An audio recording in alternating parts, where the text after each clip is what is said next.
Le granit. Ceux d'entre vous qui habitent en bordure de l'Atlas, région de Marrakech, d'Ouelmès et de Midel par exemple, connaissent cette roche appelée granit, qui forme aussi quelques hauts sommets de chêne, Tishka, Tsubral. Voici des morceaux de granit. Ils sont grisâtres, de forme irrégulière, mais les cassures sont souvent assez droites. Si l'on y passe le doigt, la roche racle. On dit qu'elle est rugueuse. En la regardant à l'œil nu, on voit tout de suite que la roche est formée de grains, ce qui lui donne, comme on le dit, un aspect grenu. Ces grains sont de différentes couleurs. Il y en a de noirs, d'autres de blanc, d'autres enfin de gris. Tous ces grains sont sensiblement de même taille. D'autre part, en faisant bouger l'échantillon devant vous, on distingue des reflets, des éclats, et l'examen à la loupe va préciser la constitution. Les grains se voient mieux que l'on se rend compte alors qu'il s'agit de petits fragments qui ne sont pas arrondis, mais le sont les véritables graines. Ils sont à arrêt vif et montrent des faces, des facettes. Ce sont donc des cristaux. Le granit est formé de cristaux et une roche cristalline. D'autre part, les cristaux qui sont tous à peu près de la même taille, de l'ordre de millimètres, sont soudés directement les unes aux autres. Il n'y a pas de ciment et pas de pâte vitreuse. Le granit que nous étudions est donc constitué de 3 éléments, le quartz, le feldspath et mica.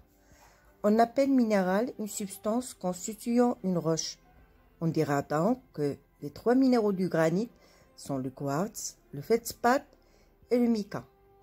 Dans notre granit, les cristaux étant petits, on ne pouvait pas bien étudier les 3 minéraux. Mais il y a d'autres roches dans lesquelles on peut les trouver beaucoup plus gros et mieux formés. Et nous allons en regarder des échantillons. Par exemple, voici un groupe de cristaux de quartz, comme on en trouve beaucoup dans l'Atlas. Ceci, vous le voyez, sont violets. Cette variété est appelée améthyste. Quand c'est du quartz incolore, on le nomme cristal de roche. De toute façon, la forme est la même. Un prisme de 6 faces avec une pyramide, encore de la géométrie de chaque côté, parfaitement transparent. Comme de verre, le quartz raille le verre, comme ces outils de vitrier que l'on nomme des diamants. Au point de vue chimique, le quartz est de la silice pure cristallisée. Vous voyez que le granit est une roche qui contient beaucoup de silice, puisque l'on a dans le quartz, où elle est pure, ainsi que dans le mica et le feldspath. En moyenne, il y a 70% de silice. Si on veut voir l'action de l'eau et de l'acide, alors pour cette roche, l'eau ne pénètre pas. Le granit est imperméable.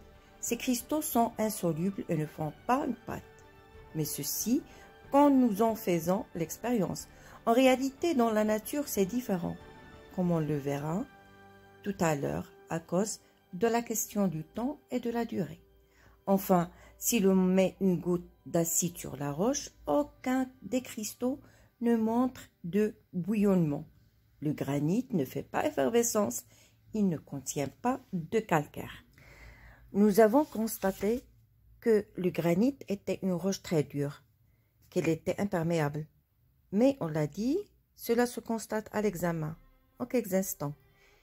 Il n'en est pas de même quand le granit est soumis à l'air, à l'eau, au froid, au chaud, dans la nature, pendant des siècles et des millénaires. Là, peu à peu, des petites fentes, des fissures se produisent dans la masse rocheuse. L'air et l'eau, chargés de gaz carbonique, donc acide, attaquent les cristaux. Pensez à un morceau de fer que vous laissez à l'air et à la pluie. et les transforme. On dit que le granit subit une altération. Le mica est plus sensible, mais le feldspath l'est aussi. Peu à peu, les silicates dont ils sont formés se combinent avec l'eau et deviennent une pâte molle qui est une nouvelle roche. Nous l'étudions plus tard, mais vous la connaissez, c'est l'argile. Le feldspath blanc donne une argile très pure, blanche, qu'on appelle le kaolin, dont on fait la porcelaine. Mais comme les plus souvent, le mica est coloré, l'argile qu'il donne l'est aussi et se mélange avec l'argile venait des feldspaths.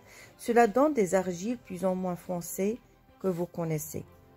La plupart sont rougeâtres de la couleur de la rouille, précisément parce que le fer contenu dans le mica a rouillé. Et le quartz, il est presque inaltérable.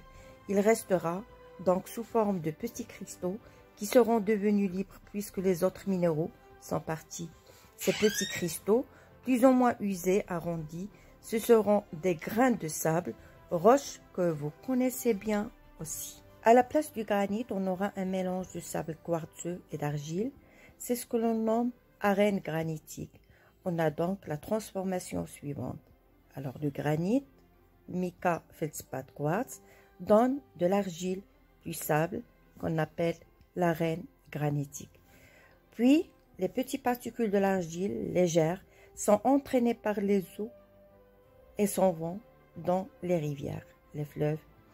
Elles iront contribuer à former les alluvions, le limon. Le sable sera lui aussi entraîné un peu plus tard. Les fissures du massif de granit s'agrandissent. Les blocs limités par ces fentes s'altèrent sur leur pourtour. Ils deviennent ronds. C'est le granit dit en boule. N'étant plus soutenu, il tombe en désordre, formant des chaos granitiques. Voilà comment les massifs de granit disparaissent peu à peu.